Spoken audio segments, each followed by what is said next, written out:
Princess of Power. And happy day to all of you, my fellow Ethereans. This is episode 6 of the Shira Princess of Power Comprehensive Review Series. And today we are doing Entrapta. But before I delve too much further into this review, I have to give a big shout out and thanks to Timmy Rhodes and Jeffrey Gamolo, who pointed out in this week's video. I did a video earlier this week about Club Etheria, and I really screwed up. I accidentally put Flood Arena into the Club Etheria lineup instead of Entrapta here. And both Timmy and Jeffrey were kind enough and mindful enough to point out the error, and I really appreciate that.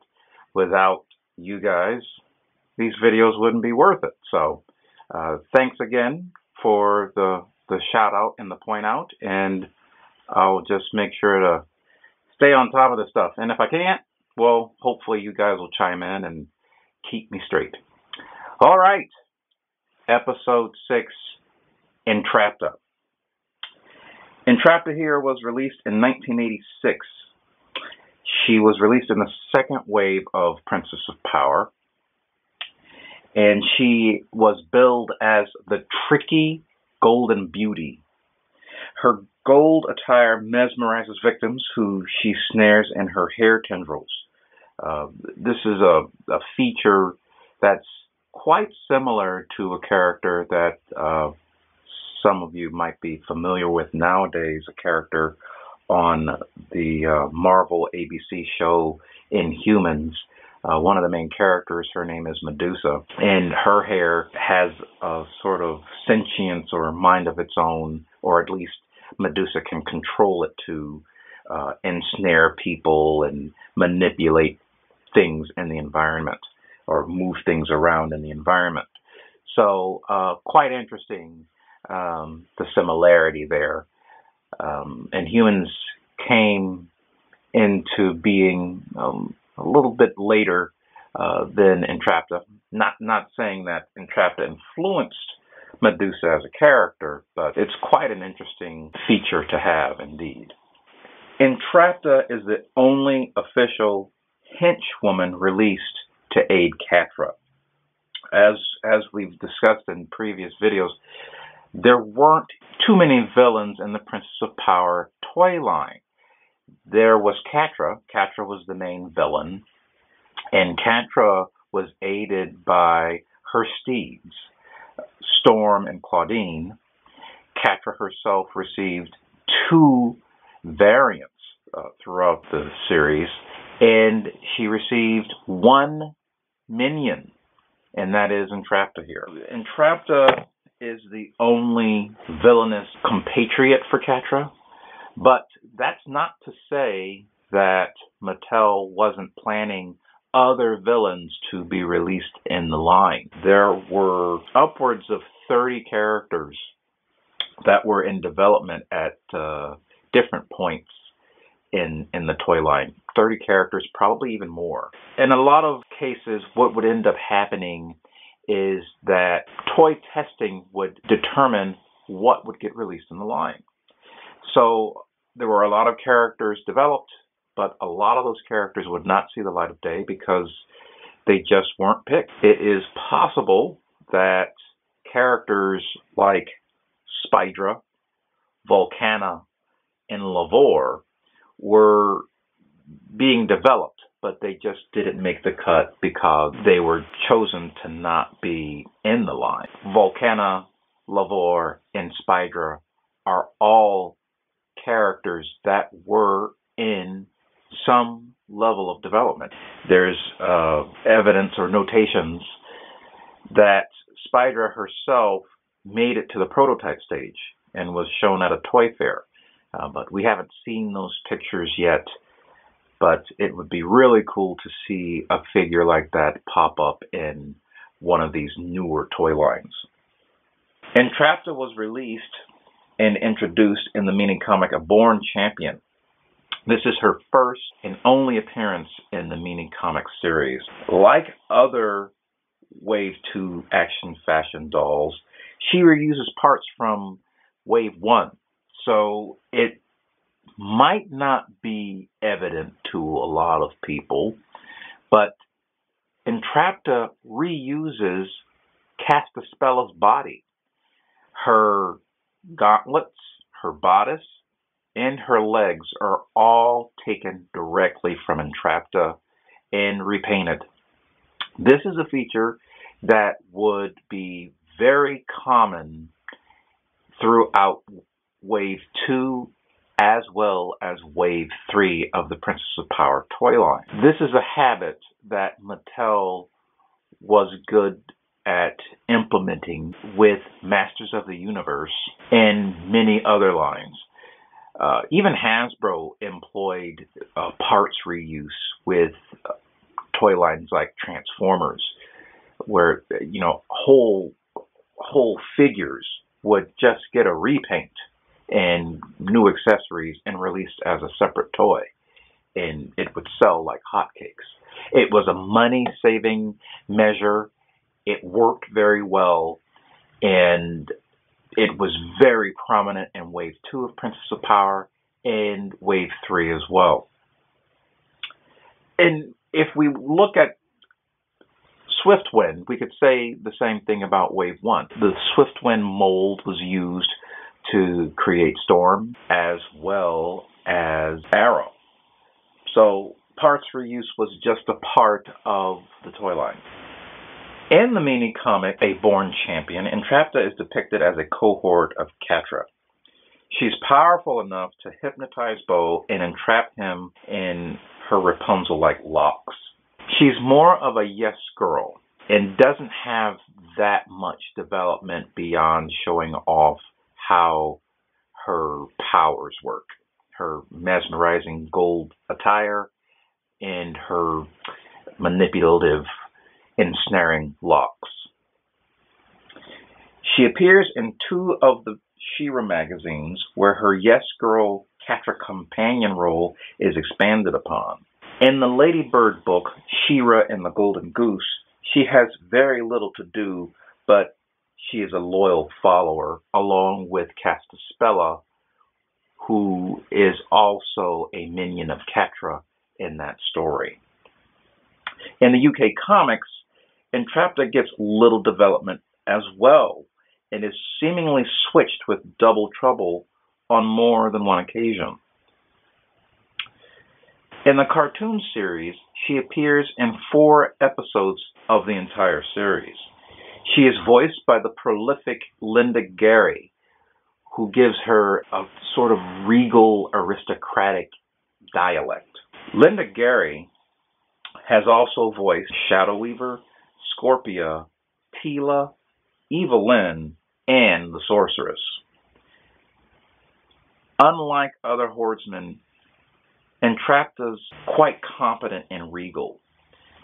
Her tricky golden concept is dropped in the show, and she is placed in a similar, if not higher rank to Modulok. Both of these characters are Horde technicians. Entrapta is known for creating weapons and traps throughout her appearances in the series.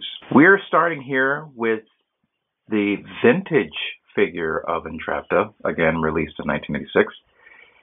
And as I said before, she reuses the Castaspella buck. The 2 primary features of this figure are the long locks of hair. Of course, I've been buying most of my Princess of Power figures on eBay. And the only figure, or the only Princess of Power action fashion doll that I had in childhood was Shira herself. I was not allowed to purchase any of the other Shira figures because they were dolls. They were in the girls' aisle, and it was already a huge feat to smuggle Shira into my room. My mother did buy Shira for me after much begging, and her her command to me was to make sure that my father never found out about it. And so that was a rule that I followed very closely. But because of that, I was not able to get any of the other figures, even though I really pined for them. I really wished that I could get them as a kid. But now that I'm an adult, I can get them as I wish, except for Spinnerella, who's quite expensive. But I digress. Back to Entrapta here.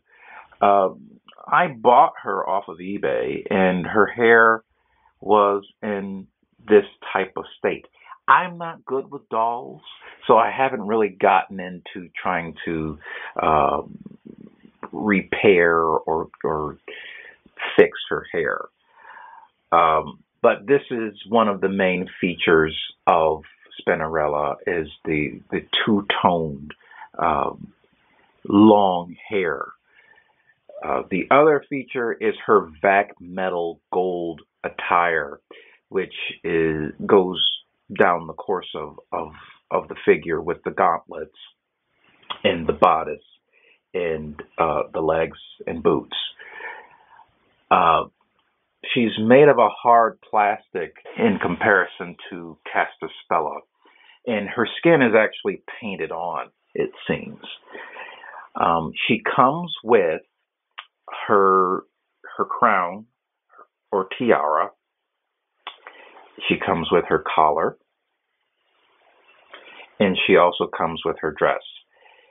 She also came with a Shira Shield, or a repaint of the Shira Shield, which is quite interesting, because you would expect that accessory to be for the good gals, not the villains.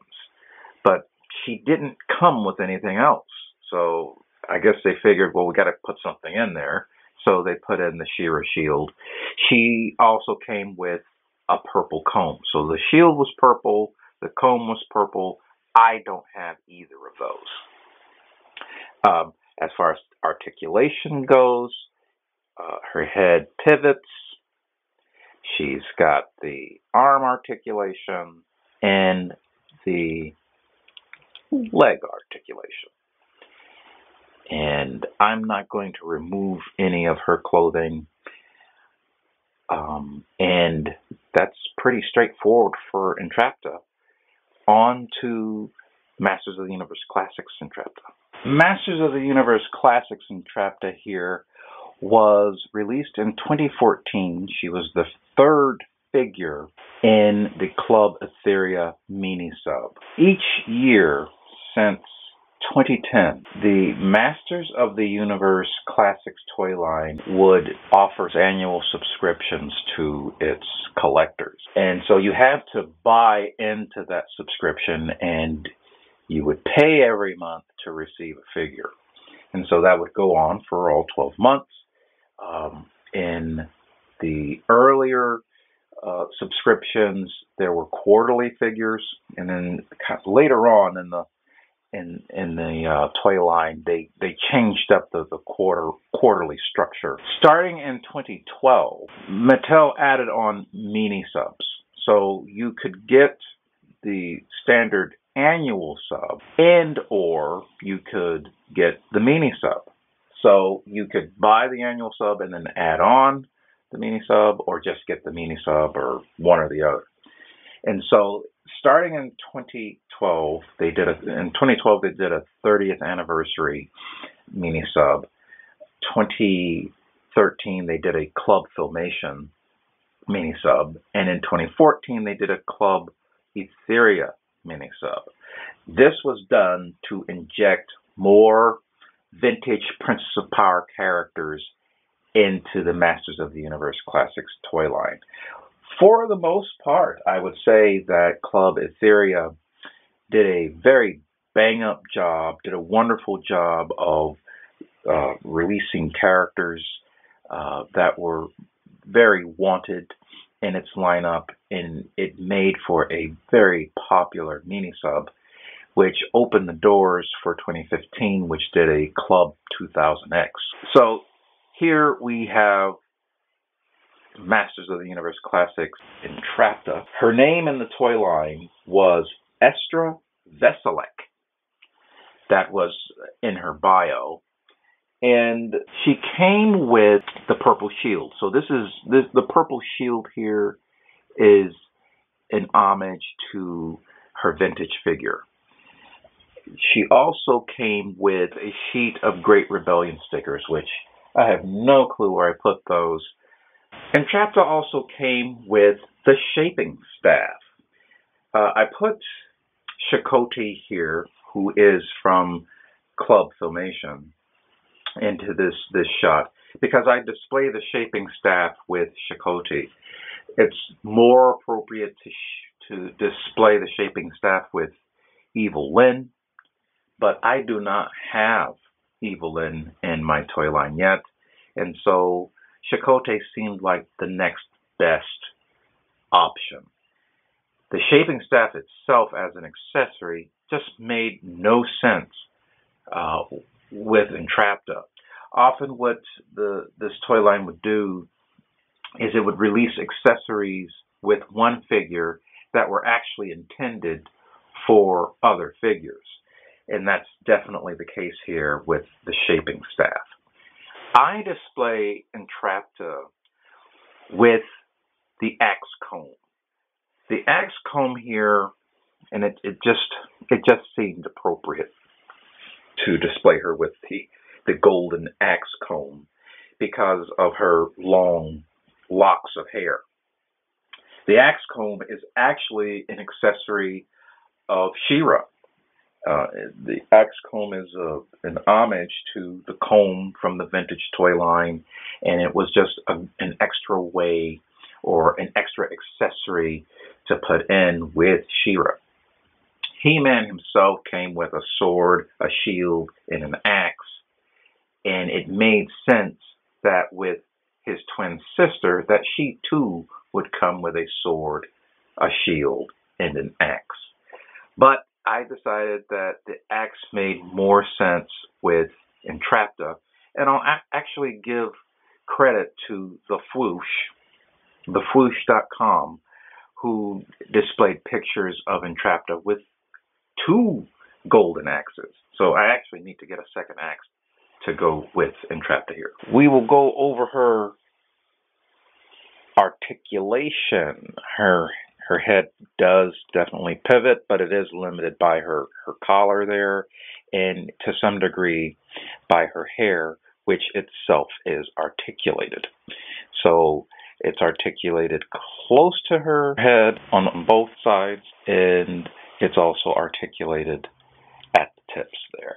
The hair is actually quite heavy. It's just hard plastic. She's got the pivot at the shoulder, the bicep, the elbow, and the wrist. She has waist articulation, and her dress is flexible enough to allow her to split. She's got the ankle articulation or knee articulation, and ankle articulation. So that is Entrapta. I think she is a beautiful figure. She turned out wonderfully. It would be great to get another version of this figure with actual rooted hair. And one of my hopes down the line is that they re-release all the vintage Princess of Power figures with rooted hair and soft good clothing. That would be an awesome variant line to collect. But we can all dream. Maybe if all of us join together and write into Super 7 and harass them to death, they'll do something like that.